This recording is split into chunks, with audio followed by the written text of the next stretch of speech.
Summer is finally here and it is time to explore Nova Scotia. Here are 10 towns in Nova Scotia that maybe you haven't visited or been to in a while. While this town is famous for the historic site of Fort Anne, it's also a food lover's paradise with local beer, cider, and great coffee. Founder's House is my #1 recommendation for a celebration dinner, and the patio at Mad Hatter Wine Bar is one of my favorite spots in Nova Scotia to drink local wine. If you're craving German food, there's an authentic German restaurant, and after your meal, take a walk along the waterfront or in the gorgeous historic gardens featuring a Victoria garden, Acadian home, and stunning rose garden. There's nothing like Cape Breton, and this Acadian town is worth spending some time in before hitting the Cabot Trail. Don't miss O'Coin's Bakery. This might be one of the best cinnamon rolls I've ever had. And pop in for the locals' favorite, Mr. Chicken. But save room for La Brie, as it may be the best restaurant in Cape Breton, serving Acadian dishes, modern food. My favorite was the steak tartare. Digby is the scallop capital of the world. I recommend spending a day here, starting with breakfast at Seabiscuit Cafe. Then head over to the lighthouse to take in gorgeous views or head to Frenchie's. As for scallops, I personally love Ed's. They are like butter in your mouth. But Carla's is also great, and they serve Acadian food like rapport. While I haven't been to Crow's Nest, people also rave about them. Not technically a town in Nova Scotia, I'm including the region of Petite Rivière and La Have. It's a fantastic day trip to visit a new winery with a gorgeous view, support local businesses by shopping for vibrant art, and getting what I think is the best croissant in Nova Scotia at Plowman's Lunch.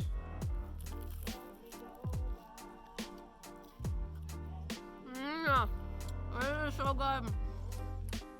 And then head to Crescent Beach, where you can drive your car onto the beach and you're not far from anything you need. The town of Wolfville is close to so many great wineries. If you haven't tried Nova Scotia wine, you are missing out. The province produces Tidal Bay, a signature wine made with grapes only grown in Nova Scotia and pairing perfectly with seafood. Wineries here are a great spot to eat, and there's no doubt Luckett Vineyards has the best view. Downtown, Annapolis Cider Company has so many ciders, you'll have a hard time choosing your favorite. And across the street, you can eat in a former church turned into a brewery. Then, stay the night in this gorgeous geodesic dome. What an experience. Baddeck is perhaps my favorite town in Cape Breton. If you're driving the Cabot Trail, stop first at the Dancing Moose for breakfast. They have Dutch pancakes that are incredible. I recommend the apple and bacon. And downtown Baddeck has so many great spots to eat, you'll have a hard time choosing. My favorites included Herring Choker Deli with fantastic sandwiches on incredible house-made bread. I also loved Cedar House Bakery. It's an old school diner. Their oat cakes are my favorite in Nova Scotia. You can also get chocolate cake with boiled icing. And save room for Big Spruce Brewing because the food here is as good as the beer. Do not miss the lobster wontons. They live up to the hype.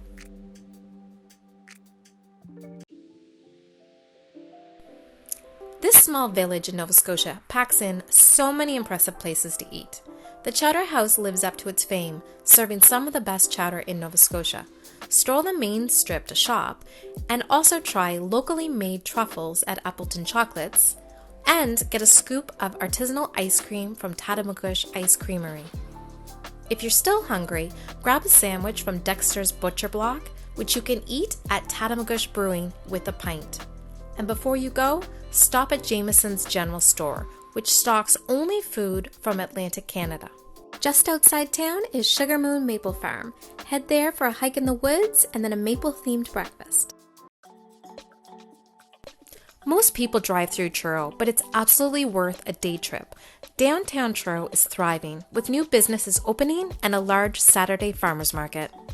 Truro Brewing Company is a female-owned full mash brewery. They take the time to brew from scratch. Salty Dog is a local favorite brew pub experimenting with seasonal flavors and local food. And be prepared to be caffeinated, as Truro has a number of incredible coffee shops, each with their own vibe. you'll want to try them all.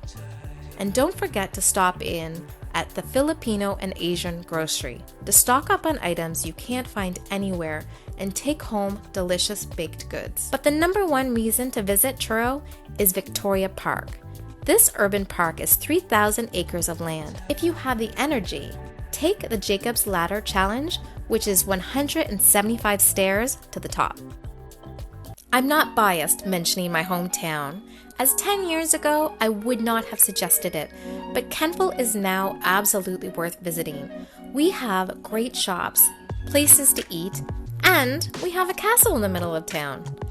It's home to Maritime Express Cider, which makes fantastic local cider and also great pub food.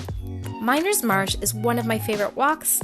It's great for all ages, and the sounds of the birds here, it's like no other. But if you're looking for something more strenuous, we're also not far from Cape Split or Blomidon. I don't like to play favorites, but Yarmouth is the most underrated town in Nova Scotia. There is so much to do here. Home to some of the best seafood, you have to try the local dish of creamed lobster. And head to Cape Forshoe Lighthouse for one of the best chowders in Nova Scotia.